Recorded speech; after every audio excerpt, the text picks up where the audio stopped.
ஒரு சேலை வாங்குறது கூட ஈஸி, அதுக்கு கரெக்டாக ப்ளவுஸ் எடுத்து அதை தச்சு நீட்டாக வாங்கி நம்ம போடுறதுக்குள்ளேயும் பெரிய படம் இருந்துக்கோங்க.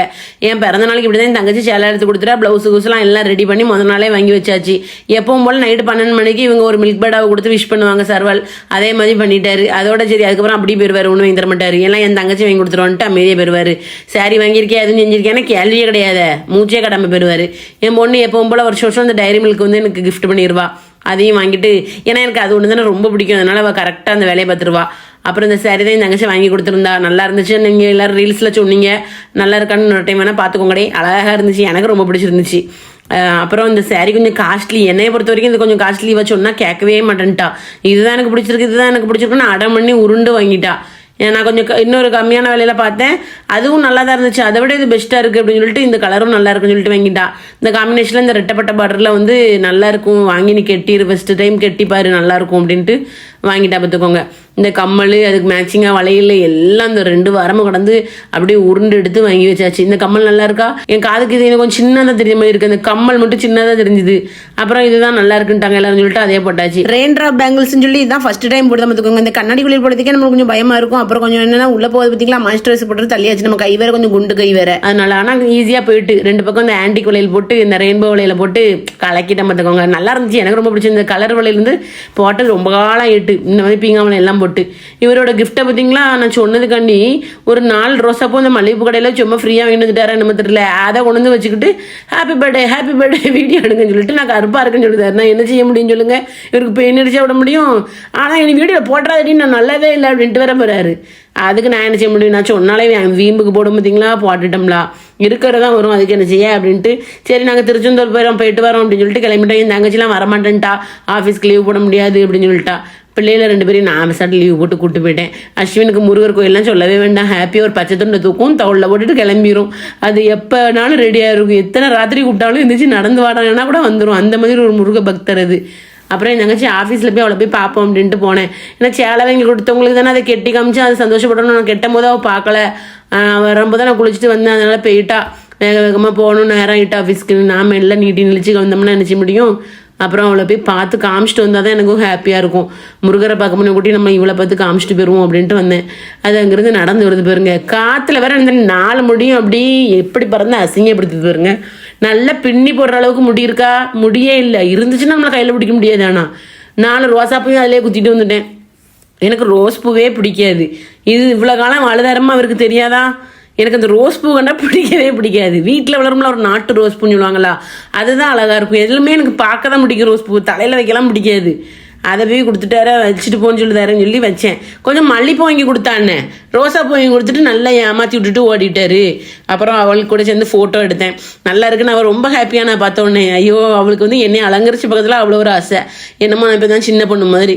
நல்லாவும் தச்சுருந்தாங்க, ப்ளவுஸு சூப்பராக இருந்துச்சு. சரி நம்ம கண்டுபிடிச்ச டெய்லர் வந்து பெஸ்ட்டு டெய்லர்னு நானே பாராட்டிக்கிட்டேன். அவள் கூட சேர்ந்து செல்ஃபிஸ்லாம் எடுத்துகிட்டு, அந்த இடங்கள்லாம் ரொம்ப அழகாக இருக்கும் ஆஃபீஸில் வெளியே. அது நின்று ஃபோட்டோ ஸ்டூடியோஸ்லாம் எடுத்துகிட்டு சரி அப்படியே கிளம்பிடுவோம். திருச்செந்தூருக்கு நின்றுக்கிட்டே இருந்தால் நேரம் 20 கிளம்புறோம் அப்படின்ட்டு கிளம்பிட்டோம். பார்த்துக்கோங்க, அவளுக்கு எங்கள் கூட வரணும்னு ஆசையாக இருக்குது, ஆனால் லீவும் போட முடியாது ஆஃபீஸில். ரொம்ப 2 மனசோட தான் போனான். இப்படி போகிறீங்களே என்னை விட்டுட்டு அப்படின்னு. ஒழுங்கு மரியாதையே வா, இல்லைன்னா சத்தமில்லாமல் பேர் அப்படின்னு சொல்லிட்டு அங்கே நின்று ஒரு சேராட்டை பிடிச்சி புது பஸ் ஸ்டாண்டுக்கு போயிட்டேன். பிள்ளைகளை கூட்டிட்டு பஸ்ஸில் வந்து வெயிட் பண்ணிக்கிட்டு இருக்க முடியாது, வரும் அடிக்கடி பஸ்ஸு. புது பஸ் ஸ்டாண்டுக்கு கரெக்டாக வரல, அதான் நான் வச்ச மருதாணி அதை உங்கள்கிட்ட காமிக்கணும்னு தானே வீடியோ எடுத்து வச்சேன். அதை சொல்லாமல் விட்டுட்டோம்னா என்ன ஆகும் கதை. அப்புறம் பஸ்ஸில் ஏற்றியாச்சு, திருச்செந்தூர் பஸ்ஸில் போனோடனே சில்லற இல்லைங்க, வெறும் 500 ரூபாய்க்கு சில்லற இல்லையா, ஜிபே பண்ணுங்க. கொடுமையை கேளுங்க, இந்த பஸ்ஸில் பூரா இப்போ ஜிபே பண்ண சொல்லுவாங்க, நெட்வொர்க் ஒழுங்காக கிடைக்க மாட்டேங்க. அப்புறம் நம்மகிட்ட 3 முறையும் தூக்குதாங்க, சிறுவண்டை வரைக்கும் தூங்கிட்டோம் சத்தமே இல்லாமல். அதுக்கப்புறம் பைனாப்பிள்காரங்க வந்து பாசத்தோட எழுப்பிட்டாங்க. பைனாப்பிளும் வெள்ளரிக்காயும் வாங்கிட்டு அதுக்கப்புறம் அரவா கடை தான் நம்மளுக்கு. தூங்குத வரைக்கும் தான் நம்ம சாப்பிடாம இருப்போம், தூங்கி எந்திரிச்சிட்டோம் கதை நடக்கும், சாப்பிட்ற கதை தான் நடக்கும். பார்த்துக்கிட்டே போகிற வரைக்கும் நம்மளுக்கு பசி எடுக்குமே. திருச்செந்தூர் போகிறது வந்து எனக்கு அவ்வளோ ஒரு சந்தோஷமாக இருக்கும். பார்த்துக்கோங்க, அது என்னன்னே தெரில. வந்து எவ்வளோ ஊருக்கு போனாலும் எனக்கு இந்த திருச்செந்தூர் போகும்போது அவ்வளோ ஒரு சந்தோஷம் வரும். ஏதோ நம்ம அம்மா வீட்டுக்கு போகிற மாதிரி ஃபீலே இருக்கும், நிஜமாக இருக்கும். அது வந்து இப்படி பேச்சுக்கு சொல்கிறலாம் கிடையாது, எனக்கு அந்த அளவுக்கு ஹாப்பி இருக்கும். எங்கள் அம்மா இருக்கும்போது நான் எப்படி எங்கள் அம்மா வீட்டுக்கு போனோம் அந்த சந்தோஷத்துலேயே தான் போவேன் திருச்செந்தூர் போகும்போது. எனக்கு அங்கே போனால் ஃபுல் சாட்டிஸ்ஃபேக்ஷனாக இருக்கா. அதனால சாமி சில டைமில் பார்க்க முடியாமல் கூட போயிடும், அப்படின்னு இருந்துட்டு வெளியே இருந்துட்டே கடற்கரையில் இருந்துட்டு வந்துடுவோம். அதை பற்றிலாம் எனக்கு அவ்வளோ கிடையாது. ஆனால் அங்கே போகணுன்ட்டு போயிடும் பார்த்துக்கோங்க. இந்த மல்லிகைப்பூவை 50 ரூபான்னு சொல்லுதாங்களே, ஒன்றுமே சொல்லலை. அவங்க பூக்காரங்களுக்கு தான் தெரியும் அந்த வழி என்னன்னு, நம்ம விசாடு குறைச்சி சொல்லக்கூடாது அப்படின்ட்டு சரி போதும் 50 ரூபாய்க்கு தாங்க, என் கூந்தலுக்கு 50 ரூபா போவே ஓவர் அப்படின்னு சொல்லிட்டு வந்துட்டேன். 50 ரூபாய்க்கு வாங்கினேன். இந்த பாப்பாவுக்கு கொஞ்சம் தனியாக, அதுக்கப்புறம் கொஞ்சம் 30 ரூபாய்க்கு வாங்கி கொடுத்தேன். அது வேற ஒரு கடையில் வாங்கின பார்த்துக்கோங்க, சில்லறை மற்றதுக்காண்டி. என்ன கதைனா போனோன்னே இந்த பச்சை இப்படி குத்துதாங்களா, அந்த இதில் கொண்டு திருநர்பட்டை போடுதாங்கல்ல, 10 ரூபா தான் பார்த்துக்கோங்க. அந்த அன்னைக்காரில் அந்த பச்சை கலர் கட்டை போட்ட சட்டை இந்த அண்ணன் தான் வந்து போட்டு விட்டாரு. அப்புறம் போட்ட பிறகு காசு கொடுக்கேன், சில்லறை இல்லைங்காரு. 50 ரூபாய்க்கு கூட சில்லறை இல்லையா, ஒருத்தர் கூட நான் வைக்கலாமா அப்படிங்காரு. மணி 1 மணியா 2 மணி ஆகுது. சரி நான் 50 ரூபா கையில் வச்சுக்கோங்க, நான் கோயிலுக்கு போயிட்டு வர வழியில் உங்களுக்கு சில்லறை வந்துட்டு நான் வாங்கிக்கிட்டேன் சொல்லுதான். கேட்கவே மாட்டேக்காரு.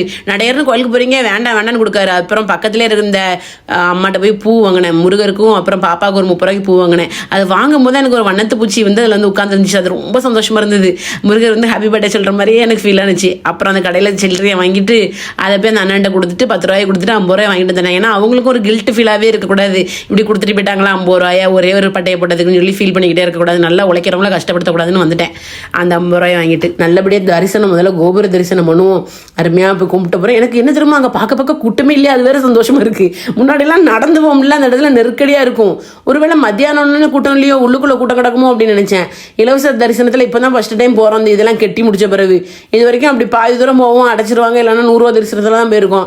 இன்னைக்கு இலவச தரிசனத்தில் போயிடுவோம்னு சொல்லி பிள்ளைகளை கூட்டிட்டு போகிறேன். நல்லா இருந்துச்சு பார்த்துக்கோங்க தரிசனம். இவ்வளோ ஒரு நல்ல ஒரு காத்தாடிலாம் போட்டு சூப்பராக நல்லா உட்கார வச்சு அமைதியாக கூட்டு போகிறது நல்லா இருந்தது விஷயம்.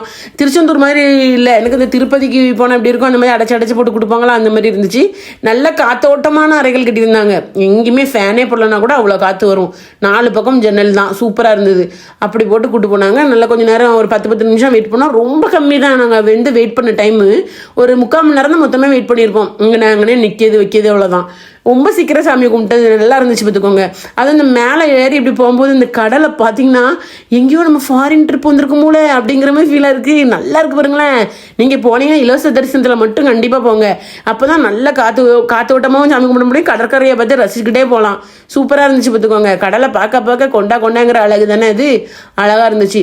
நல்ல பொறுமையாக வெயில் இல்லாமல் நின்று போகலாம். 100 ரூபா தரிசனத்தில் கூட அன்றைக்கி நாங்கள் வெயிலுக்குள்ளே இன்னும் கொஞ்சம் நின்று போனோம். இது நல்லா சில் பண்ணிக்கிட்டு அழகாக போகலாம் பார்த்துக்கோங்க. இந்த நாய்கள்லாம் வேற அதில் படுத்து கிடக்கு இடையில, அதை வேற மிதிச்சு சொல்லக்கூடாது. நான் வீடியோ எடுக்கிற ஆர்வத்தில் காலை கொண்டு அங்கே தான் வைப்பேன். நாய் காலத்தில் வச்சிட்டோம்னா கவ்விரும். அது வேற. நான் முன்னாடி ஒரு வீடியோ திருச்செந்தூர் வந்திருக்கும் போது போட்டிருந்தேன், போன மாதம் நினைக்கிறேன். அப்போ அந்த கல்லா கொண்டு குமிச்சு போட்டுருக்காங்களா, எதுக்குமா இது, என்னத்தை கட்ட போகிறாங்கன்னு தெரியலன்னு சொன்னோம்னா, அந்த கல்லை பூரா அப்படி லைனாக போட்டு இந்த மெட்ராஸ்லலாம் இந்த பீச்சில் ஒரு வாரமாக அப்படி வச்சுருக்காங்களா, நம்ம இதில் கூட வச்சுருக்காங்க, குலசையா ஊவரி லைனில் கூட அப்படி வச்சுருப்பாங்க. அந்த மாதிரி நின்றுக்கிட்டே நம்ம பீச்சை ரசிக்கலாம். அந்த மாதிரிக்கு சூப்பராக இருக்குது. ஆனால் அது எப்போ வேலை முடியும்னு தெரியல. அது விளைவிளையன்னு இருக்கா, அதில் என்னெல்லாம் பூசி ஊற்றுவாங்களா இல்லைனா இவ்வளோதானு தெரியல. அதை வச்சு நல்லா ஜேசிபி வச்சு நெருக்கமாக கட்டுறாங்க. ஒரு வளையாக அதில் போட்டிருக்காங்க. உள்ளே போய் நல்லா சாமி கும்பிட்டாச்சு திருப்தியா. சாமி கும்பிட்டு வந்த பிறகு தான் நம்மளுக்கு உயிரே வந்துச்சு. அப்பா எவ்வளோ காலம் ஆன மாதிரி இருக்கு இவரை பார்த்து அப்படின்னு தோணுது. இப்போ தான் வந்துட்டு போனால் இருந்தால் கூட அப்படி தோணுது. அடிக்கடி பார்க்கணும் போலே தோணுது. எங்கே முடியும் அப்படிலாம் வந்து பார்க்க முடியாது, இவர் இருக்க பிஸியில். இப்போ நல்லபடியாக சாமி கும்பிட்டு வந்தாச்சு. இந்த பையனை இந்த சட்டையை கலத்த சொன்னால் அந்த கேள்வி கட்டுட்டு வரான். பக்கத்தில் போனவனே கலட்டுதேன்னு. அப்புறம் அவளுக்கு துண்டை கட்டியாச்சு, இடுப்பில் கட்டிட்டு சாமி கும்பிட்டுட்டு வந்தாச்சு. அவனுக்கு என்ன தெரியுமா, பெரிய சந்தோஷப்படுவான். அந்த முருகரை பார்த்துட்டா அவனுக்கு என்னமோ பெரிய நிறைய சாக்லேட் வாங்கி கொடுத்த மாதிரி, கேக் சாப்பிட்ட மாதிரி அவன் ஹாப்பி ஆகும் பார்த்துக்கோங்க. அந்த அளவுக்கு இந்த பையன் வந்து ஒரு முருகர் பையன்லாம் கிடையாது. அப்புறம் வெளியே வந்தோடனே இந்த அக்காலாம் பார்த்து பேசினாங்க, ரொம்ப ஹாப்பியாக இருந்துச்சு. அதில் ஒரு அக்கா நம்ம ஃபாலோவர், இன்னொரு அக்காவுக்கு நம்மளை எப்படி தெரியுமா எக்ஸ்பிளைன் பண்ணுறாங்க, நம்ம யாருன்னு சொல்லி கேளுங்க. இப்போ கிளம்பிட்டு பார்த்தீங்களா, அங்கேருந்து வந்துட்டு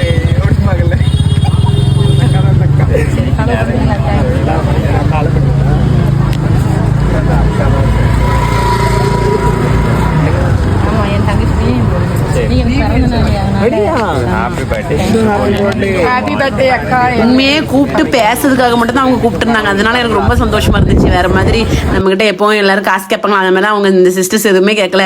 ஹாப்பி பர்த்டே மட்டும் சொல்லிட்டு நீங்க எதுவுமே எங்களுக்கு பண்ணக்கூடாது அப்படின்னு சொல்றாங்க. அதுவே எனக்கு ரொம்ப ஹாப்பியா இருந்தது. நம்மளோட உண்மையான ஃபாலோவர்ஸுங்கிறத வந்து அவங்க வந்து நிரூபிக்காங்க. கூப்பிட்டுட்டு அந்த கடை காசு கட்டக்கூடாது அப்படிங்கிறதுல தெளிவா இருக்காங்க பார்த்துக்கோங்க. எனக்கு அது வந்து ரொம்ப கஷ்டமா இருந்துச்சு. சரி அவங்க எல்லாத்தையும் கேட்டாலுமே நம்மளை கூப்பிட்டு நம்ம ரெகுலரா நம்மளையும் சாதாரண ஆளுகளும் பார்த்து கேட்பாங்க தானே. ஆனா ஃபாலோவர்னோட சொன்னோன்னே அவங்களுக்கு வந்து அது கேட்க மனசு வர மாட்டேங்குது. எவ்வளோ ஒரு இதாக நடந்துக்கிறாங்க அப்படின்னு சொல்லிட்டு எனக்கு சந்தோஷமா இருந்துச்சு. பார்த்துக்கோங்க, இந்த மாதிரிலாம் இருக்காங்கன்னா நம்ம வந்து அந்த எல்லாரையுமே தப்பாக புரிஞ்சுக்கிடக்கூடாது. எங்கள் ப்ரௌனிக்கு எங்கள் மேலே ஒரே கோவம், கோயிலுக்கு போயிட்டு வீட்டுக்கு வந்துட்டு டென்ஷனில் கிடக்கான். எங்கள் பிள்ளைலாம் போனீங்க காலையில் இருந்து நீ போட்டு ஒத்தையில் கதவை பிடிக்கிட்டு அப்படின்னு. இவனுக்கு என்ன கவலையாக இருக்குது தெரியுமா? நான் வந்து இன்னைக்கு ஒன்றுமே நான்வெஜ்லாம் வைக்கலையே, என் பிள்ளைகளுக்கும் அதான் கவலை. கோயிலுக்கு கூட்டு போய் சத்தமில்லாமல் இருந்தாங்க, பிறந்த நாளுமா நான்வெஜ் வைக்காமல் இருக்காங்களே அப்படின்னு சொல்லி ஃபீல் பண்ணிட்டு கிடக்கு. அதுவே இவன் வேற இன்னைக்கு வெறிஞ்சோரை போட்டோன்னே பாலை ஊற்றி தண்ணிங்களே தூரவங்கன்னு சாப்பிடாமலே கிடந்திருக்கான். ப்ரௌனி வந்து இப்படி ஏன் என்கிட்ட வந்து படுத்திருக்கான்னா, நான் ஒரு புது ட்ரெஸ் போட்டிருந்தா அவன் வந்து அது என்னன்னு கேட்பான். என் தங்கச்சி இப்படி தான், ஏதாவது புது ட்ரெஸ் போட்டுருந்தா, ஏதாவது டாப்ஸ் போட்டிருக்கா கூட அது வந்து அவள் அப்படியே மோந்து பார்ப்பான், அது என்ன புதுசாக போட்டிருக்குன்னு சொல்லி. அவனுக்கு வந்து புது ட்ரெஸ்னா அவனுக்கு கண்டுபிடிச்சிருவான். எப்படி கண்டுபிடிப்பானே தெரியல. மோப்பம் முடிச்சுட்டு பக்கத்துல வந்து நிற்பான். நான் இப்போ இந்த சாரி போட்டிருக்கான், நான் வந்து உருட்டிட்டான் நீ. அப்புறம் வந்து பக்கத்துல படுத்திருக்கான். புது ட்ரெஸ் போட்டால் அவனுக்கு ஏதோ ஒரு ஃபீல். பார்த்துக்கோங்க எவ்வளோ அழகாக கண்டுபிடிச்சிருவான். மற்ற நார்மலாக இருக்கும்போதெல்லாம் கிட்ட வரமாட்டான்.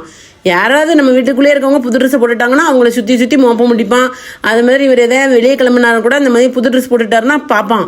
மோந்து பார்த்துட்டு எங்கே என்ன ஏதுன்னு கேட்டுருவோம். பார்த்துக்கோங்க, அவனுக்கு என்ன கேட்கணும்னு தெரியல. ஆனால் எதுக்கு இப்படி புது ட்ரெஸ் போடுறாங்கன்னு யோசிக்கானா நம்ம தெரியல. மோப்ப முடிக்கிற சக்தி அதிகமாக இருக்குது. வந்தோடனே பண்ண கூத்து கட்டிங்கன்னா ஹோட்டல் போகணும்னு ஒரே ஆட்டம். இன்னைக்கு என்ன பிறந்த நாளைக்கு ட்ரீட் வைக்கல அப்படி இப்படின்னு. நான் என் தங்கச்சி, என் பொண்ணு, அப்புறம் தங்கச்சி பையன் எல்லாம் ஒரே பைக்கில் எப்படி போக முடியும் சொல்லுங்க? நான் இருக்க சைஸ்க்கு பைக்கே சரியாக இருக்கும். இந்த பிள்ளைகளை நான் அட்ஜஸ்ட் பண்ணி உட்காந்து கொடுத்தா அஸ்வினி வேற முன்னாடி உட்காந்துக்கிட்டான். அபிஷேக்கை கூப்பிட்டதுக்கும் நான் வரல, விளையாட பரண்டு போயிட்டான். எனக்கு பிள்ளைய கூப்பிட்டுட்டு ஹோட்டல் போகிறமேன்னு ஒரே கவலையாக இருந்துச்சு. சரி இப்படி பண்ணிட்டான் நான் அபிஷேக்னு சொல்லுதேன். இவன் திட்டிக்கிட்டு வரா என் மாவா, அவனை எப்படி திட்டுதா கேளுங்க. ஓ, அபிஷேக் வண்டியில் வர முடியலன்னு பரவாயில்லையோ. என்னத்தான் யோசிச்சாலும் அவனை பற்றி பேசாத எனக்கு கோவம் வருது. ஒரு அம்மா பாட்டிக்கு கூட வர மாட்டாங்க. வாங்கால வச்சு உன் கால் மேலே அப்படியே தொங்க விடலாம் முடியாது. கண்ணு புதுசுன்னு இல்லை, போ பார்த்துப்போ. அதுக்கு தான் சொல்லுதேன். நீ இவ்வளோ ஃபாஸ்ட்டாக, நானே ஃபாஸ்ட்டாக போகிறேன். மெதில் போகிறேன்.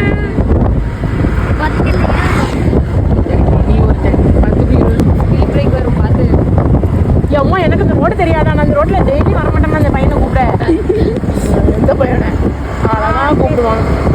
ஈஸ்வா அத்தா அத்தா அப்படிமா. ஆமால நீங்கள் படிக்கலாம் வந்து நான் ஒஷ்டாக தான் வெட்டி கடை அதான் அடைச்சு கிடக்குறேன்.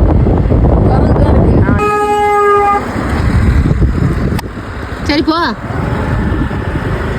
என்ன பிள்ளைலாம் பண்ணுவீங்க நீங்கள்? என்னமோ பண்ணுவீங்க பிள்ளைலானா கூத்து பண்ணுவீங்க. சாக்லேட் சாப்பிட வீட்டில் வச்சு வாங்க எவனே தெரியல. கார்கானே போகிறோம். அது எப்படி என்ன ராஜி பண்ணிக்கிட்டு இருக்கீங்க?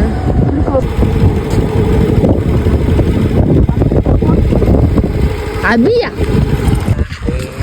அஷின்கடி அங்கடி இப்படி காரில் வந்து இந்த டிக்கியில் வச்சு இப்படி கேக் கட் பண்ணுறதை எங்கேயோ பார்த்துருக்கு இந்த மங்குனி ராஜி. அதனால அதே மாதிரி பண்ணணும்னு சொல்லிட்டு இப்படி என்னைய சர்ப்ரைஸ் பண்ணது நீ கதிகலங்க வச்சுவிட்டா. ராத்திரி வந்து இப்படி நிப்பாட்டுதாலே எனக்கு ஒரே கோவம்.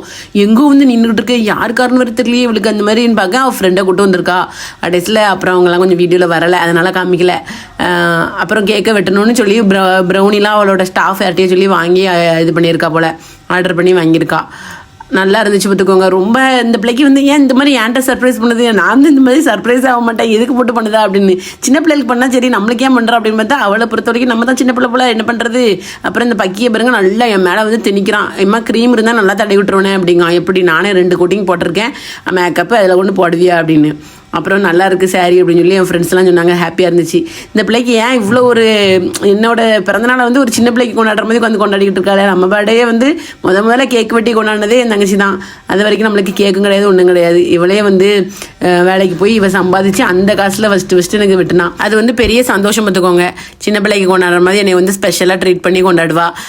எல்லாரும் விட இவ வந்து என் மேலே ரொம்ப ஒரு கேர் பண்ணிக்கிடுவா. அதாவது பர்த்டே தான் எனக்கு ரொம்ப பிடிக்கும் அப்படிங்கிறதுனால அந்த பர்த்டேக்கு வந்து இவ ரொம்ப வித்தியாசமாக எனக்கு செலிப்ரேட் பண்ணுறது இதாக இருக்குது. ஒரு தடவை கிடையாது, 15 வருஷம் நினைக்கிறேன். 15 வருஷமா அவள் வந்து எனக்கு இப்படி வித்தியாசமாக தான் கொண்டாடிக்கிட்டு இருக்கா. அவள் எப்போ ஃபஸ்ட்டு ஏர்ன் பண்ண ஆரம்பிச்சாலோ அப்போவே இருந்து எனக்கு வந்து இந்த மாதிரி கொண்டாடிக்கிட்டு இருக்கா.